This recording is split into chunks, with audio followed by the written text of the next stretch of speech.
I was watching, there's a video on your YouTube channel that is about the Matrix, which I love that movie and the metaphor. And so I love how you kind of like really dive into it. You show sort of like two scenarios, like what people think of as a spiritual awakening versus Mhm. what is reality. Yeah. And so I want to, ask you a little bit about your own journey and what that process looked like for you. Mhm. Yeah, the reason I put that clip in that video is because when I had like I'd been seeking after, enlightenment or freedom from suffering for many years, but I had a sort of awakening experience, which I've talked about a few times on my channel, in 2017, where I really had I really saw it for myself internally. And it was like something that really shifted my state of consciousness in a permanent way. Where after the realization happened, the moment happened, I spent 2 straight weeks in this sort of blissed out state where I felt like I was just floating through life. I had not a single thought in my mind. I was totally in harmony with life. There was no more resistance towards anything, no resistance towards who I am, just perfect acceptance and perfect love. And I hardly even talked during those 2 weeks because I was just so enamored with the beauty of reality. And I thought that was going to be my permanent state of consciousness. But long story short, I was dating a girl at the time who had borderline personality disorder, and she was, just kind of going off the deep end. So we had to break up. Through the experience I had, I saw that, oh, I'm actually being unloving by staying in this relationship. So I broke up with her, and that caused her to really be in a lot of emotional pain. And so she's, no, please don't leave me, baby. I'll do anything. No, we can fix this. And seeing her in so much emotional pain brought me back into suffering again. And I experienced suffering for the first time after those 2 weeks. And that sort of, brought me out of the blissed out state I was in. And so I broke up with her, moved out. We were living together, got my own place. And all of a sudden, I was like completely alone. And all of the shadow aspects of myself that had been sort of like dampened or were just laying dormant during those 2 weeks of that crazy nirvana experience, they started bubbling up to the surface because, I mean, energy can't be created or destroyed, right? And so I got thrown into this pit of extreme depression, super severe depression. All of my codependency on needing a relationship just got manifested in full 3D Technicolor, in front of me.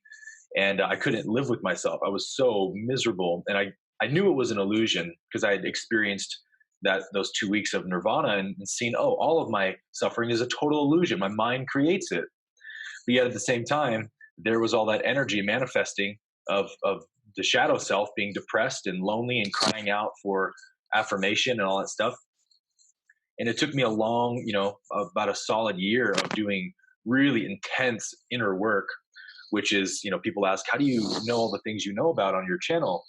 How do you teach the way you teach? And what books have you read?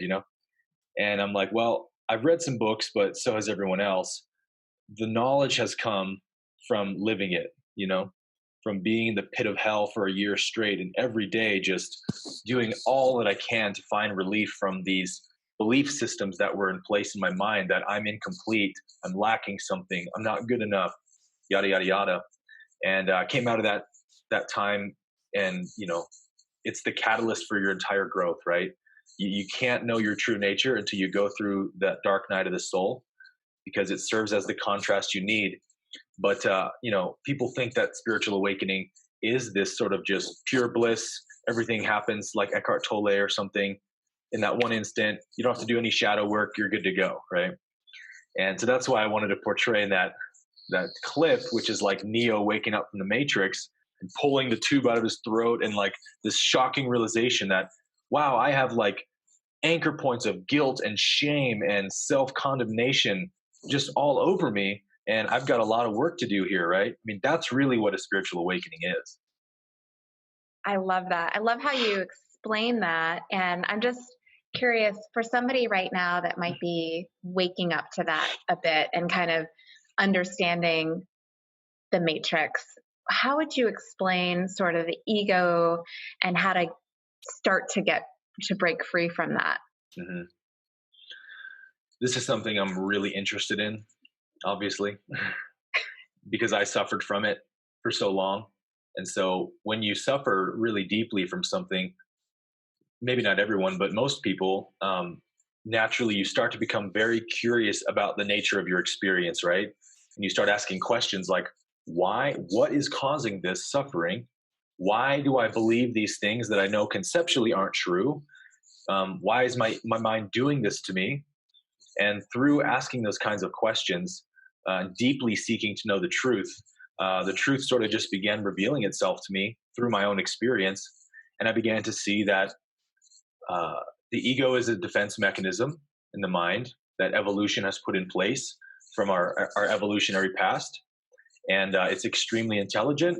And it's basically just designed to do one thing, which is to help you survive. It's all self preservation thinking, right? But our ego is a bit different than like an animal's ego because an animal's ego is only concerned with physical survival. There's basically no real social survival complex built into their egos because they're not self aware yet, like humans are. They don't have an intellectual concept of self yet, right? But as humans evolved with this um, self awareness, knowing I exist as a concept, then the conceptual mind had to evolve to keep up with that. And so now the ego needs to adapt to help us survive, not just physically, look out for danger, fight or flight, but it needs to help us survive socially, right? And socially became the social construct of the human psyche became much more important than the physical survival did because now we have tribes, we have weapons, we can protect ourselves. We're not wandering around the wilderness aimlessly, but we have this social hierarchy, right? And where you are in the social hierarchy dramatically dictates your quality of life. The higher up in the social hierarchy you go, you get better access to mates, food, water, shelter. You have to do less work. You can relax more. The lower you are down the totem pole, you got to do more of the grunt work. You risk your life more because you got to be the hunter and all this stuff. You get the lower tier mates in the tribe. You get the lower tier food in the tribe. And so if you do something wrong and piss the tribe off, they'll kick you out of the tribe. You're off by yourself, or they might even execute you. So the ego had to adapt to keep up with these new variables. And so it created this mechanism, which is the whole basically program of ego, which we call guilt. Guilt is the mechanism that ego uses to trick the body into it's guilt is like a manufactured threat, right? It's like a synthetic threat the mind creates where it triggers the body's fight or flight because the body's impersonal. It doesn't know whether or not there's really a threat there, right? Triggers the body's fight or flight. So if the mind says that someone else has created an undesired outcome, then it triggers fight, which is anger. And if I've done something to bring about an undesired outcome, it triggers flight, which is fear. And so it's one of those two emotions, and the ego just piggybacks off of them. So either someone's guilty or I'm guilty. Usually it's me. And this idea that I'm guilty is basically a manifestation of this deeply ingrained belief that my happiness depends upon outcomes, upon achieving pleasurable outcomes, right? If I have to go manufacture good outcomes, and if I manufacture a bad one, then I'm guilty for that. And it makes a lot of sense from a social survival perspective, right? Because again, if someone attacks me, like verbally or whatever, in front of the group, that's going to diminish my status in the hierarchy. Everyone's going to see me as stupid or whatever. And so I better attack them back and stand up for myself, right? I don't want to drop down the social ladder. So it triggers fight. Or if I make a stupid mistake, I do something wrong that pisses the tribe off with me, then it's going to trigger flight, which creates fear. And you have this self guilt, self shame, because the ego is saying, hey, I'm going to make you feel so bad about that stupid mistake you made that you never do it again. Right. So it's all about risk avoidance. This is what social anxiety is, right? If you go to a party or something, or you're just with friends and you say something and you get made fun of for it, and everyone laughs at you. Well, that's like a trauma to the mind. The mind gets traumatized, and the ego says, oh, okay, so expressing myself authentically in front of people creates, it pushes me down the social ladder. So let's create a lot of social anxiety to motivate this being to never express themselves socially because that's safer. It's going to preserve their status in the hierarchy at least. So it doesn't care about you being authentic. It doesn't even understand that. It just cares about preserving your survival. So transcending ego has to begin with finding, where am I guilty? Where have I become guilty for who I am? Where am I feeling shame for who I am? And you can see that not only in yourself, but in how you're judging other people. Because once the guilt is removed and you've forgiven yourself and accepted yourself, then the ego has no control any longer, because guilt is the whole program of ego. And so, as the Course in Miracles says, the guiltless mind cannot suffer, because guilt is the cause of pain in any form. Wow. So for you, when you started to become aware of these concepts, how did it look like in your life? I mean, did your life completely change? Did you quit your job? I mean, what are some of the things that started to shift in your world? Great question. Well, just thinking back, I was by myself because my girlfriend was my whole life at that point. I was super codependent and all that. And so my whole identity was that relationship. So without that, there's this huge vacuum, which the ego didn't like. It starts crying out, you better fill this void, go find another girlfriend. And right. And I knew inherently, no, that's not the solution.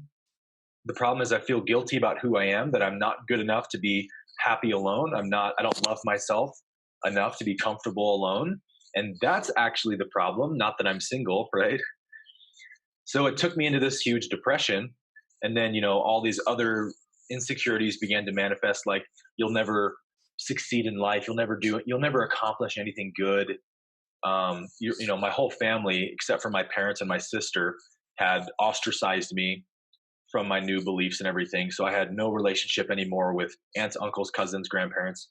And I was always a huge family person. I loved my family. So that was really hard to deal with. And the ego was just shoving that in my face every day. So it was like a huge storm, to be honest, like everything all at once. And again, that's what really causes you or forces you to find the answers within yourself. So I just began dealing with the biggest one first, which was this insecurity with being alone, feeling uncomfortable with myself. And I knew I got to learn how to love myself. And I realized actually loving myself isn't about finding love or doing love or whatever, because you actually can't. I realized, like, I tried that route so many times and it just never worked, because I ended up realizing this is like a total catch 22, right? I'm the one who has no self-love, yet I'm trying to love myself. So it's like, I'm going to have no love to give. So how am I going to do this? So I realized the whole problem was guilt. I just had to see the unreality of those beliefs the mind had put in place, that you're not good enough, you're incomplete, you need someone to be happy. And I guess I could summarize it all by one little moment I had, a sort of an aha moment that sort of broke it all free for me. I would go out to my balcony at night and I would listen to Eckhart or Muji or somebody like that. I would meditate or whatever and just do lots of shadow work and self inquiry.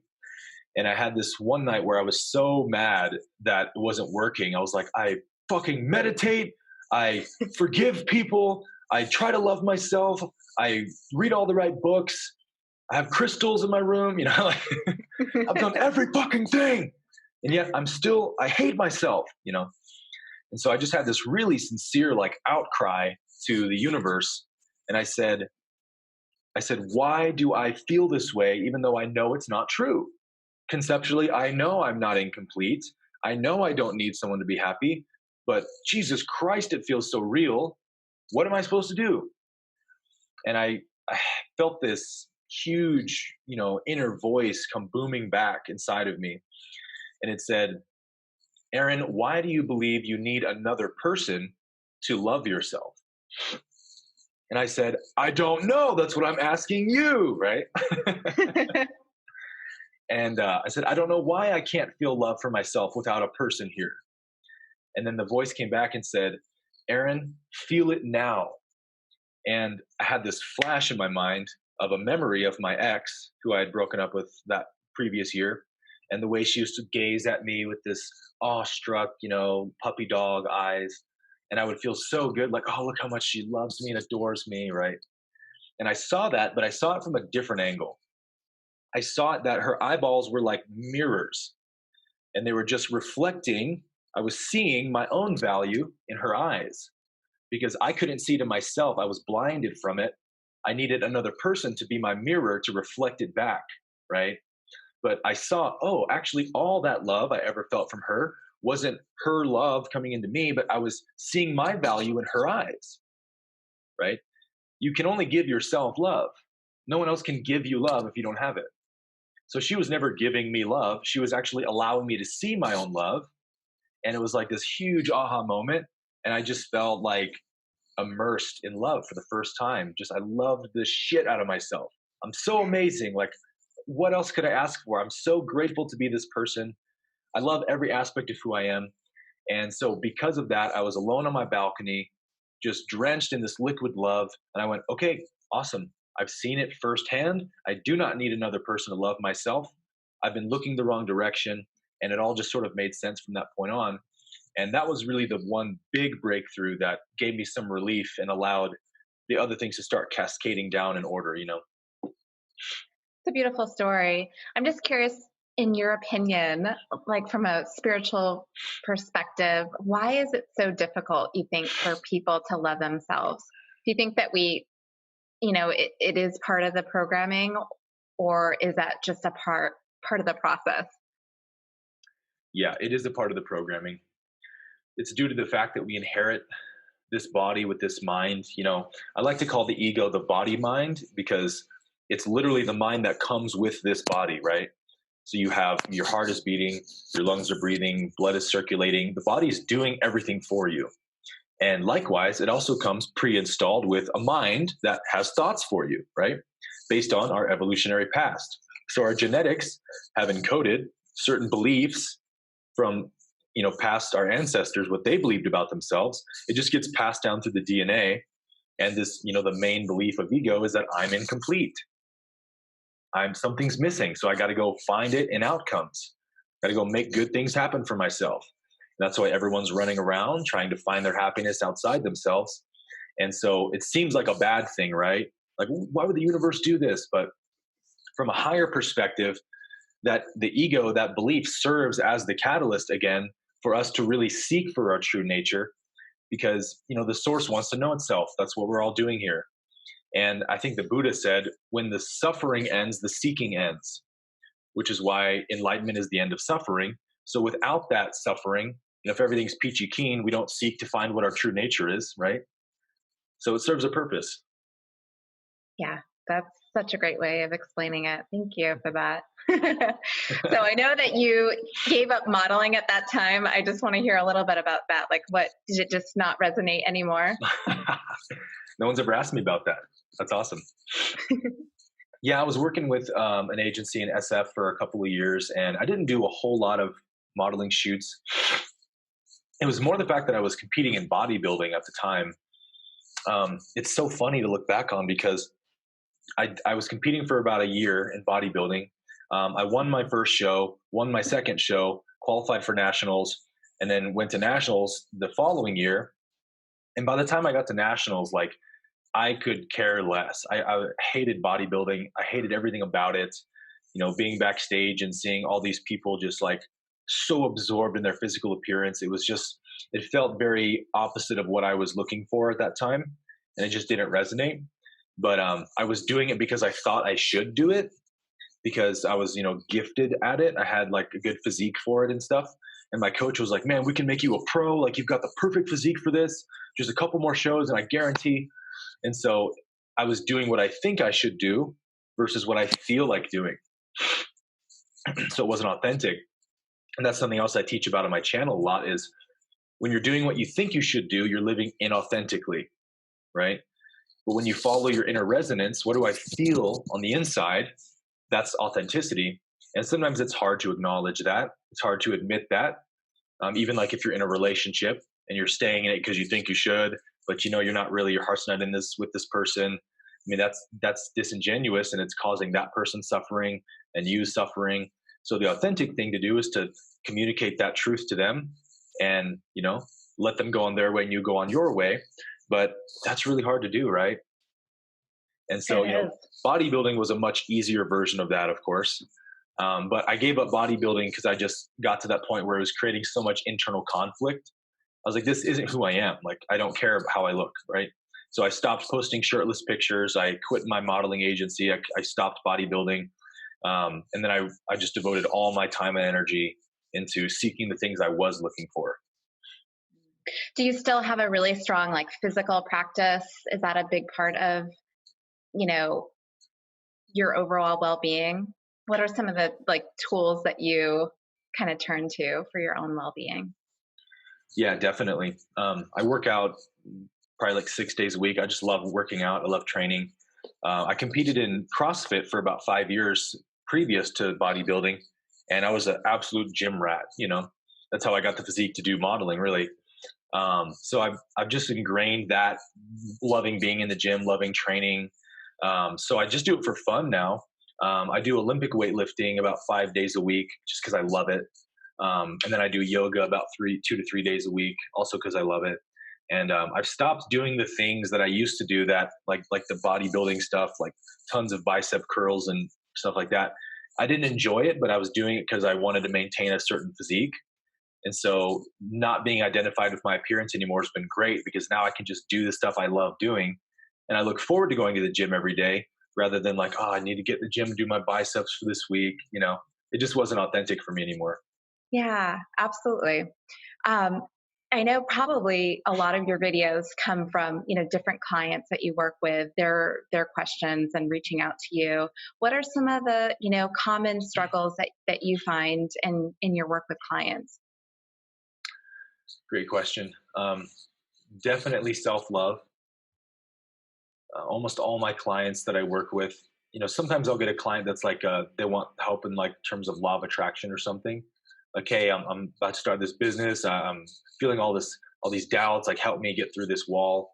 But that's probably like 20% or less, and probably 80% or more are, help me. I'm suffering. I want to find my true nature. I want to find freedom. And so I take them through from the beginning of, hey, the whole problem's guilt. Here's how we're going to get rid of it. Here's how we're going to find your authenticity, by removing these blockages that your mind is built around it. And so that shows up in a myriad of different forms. Yeah. Yeah, I want to touch on that a little bit. I'm curious. So, when you say removing guilt, is there a process that you recommend, like, kind of purging that through journaling, or is there like a systematic approach that you recommend? hmm Yeah. So there's, probably infinite different ways you could do it. It could be different from person to person. So it could be case by case, but I think that what worked for me is what seems to work really well for others. So that's just what I normally teach.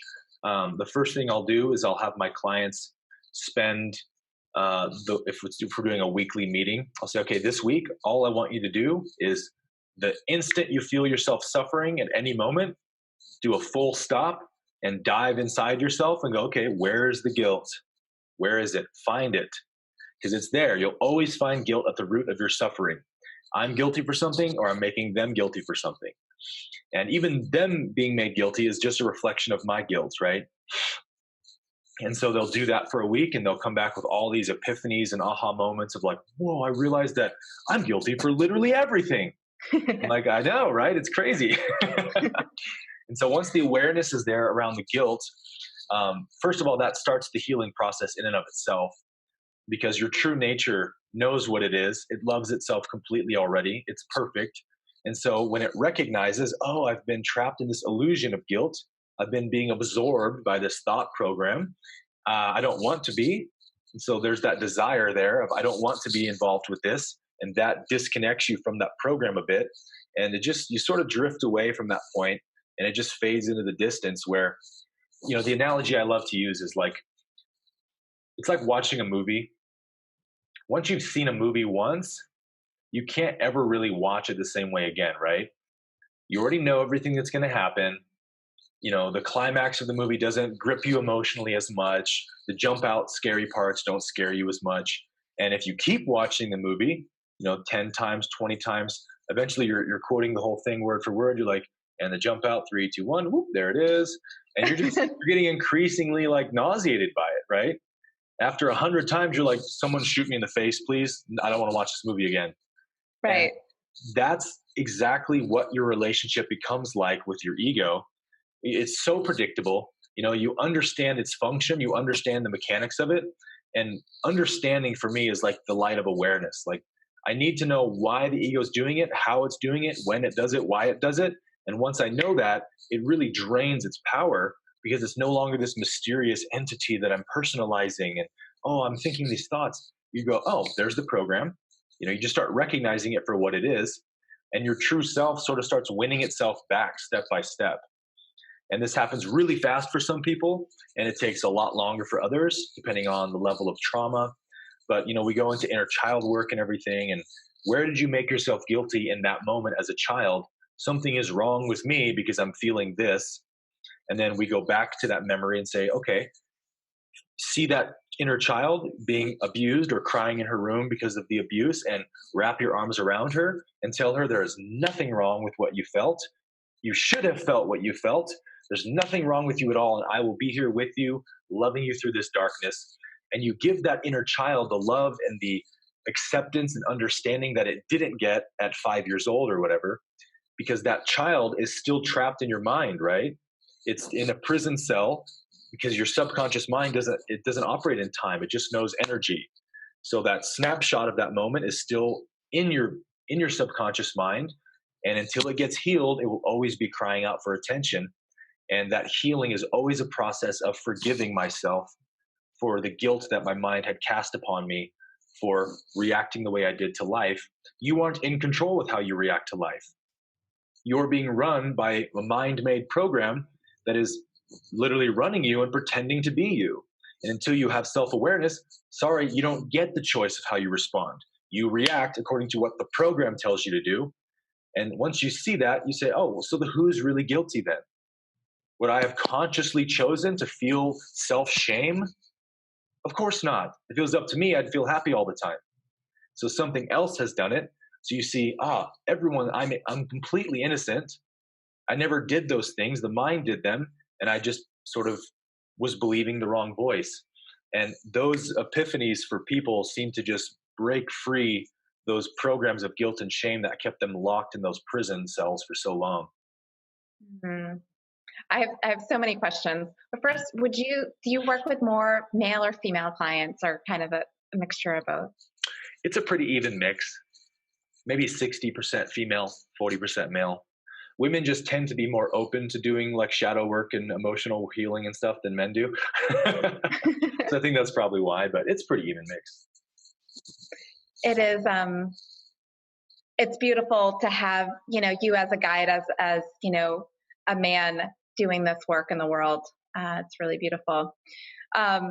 What advice would you have for somebody out there? We're in Scorpio season, so anybody right now that is struggling with any shadows that they're working through. Shadow season. Yeah. Yeah, I'm still. I think I have like 2 months left in my Saturn return. Oh wow. Yeah, which is funny because it started, exactly 2 years ago, I think, when that really severe depression sat in. It was like right when my Saturn return started, which I didn't find out till later. I was like, oh, look at the synchronicities, Right. The heavens are bringing about the shadow for us. So if you're going through a similar experience right now with these suppressed aspects crying out, creating a lot of chaos for you, projecting them onto others, onto the world, then that's just a sign that they're ready to be healed, right? They're saying, hey, I'm here. Please come help me. Give me the love I've been looking for. And so the process, in concept is very simple. We're just trying to give love to those parts of us we haven't loved. That's really all shadow work is.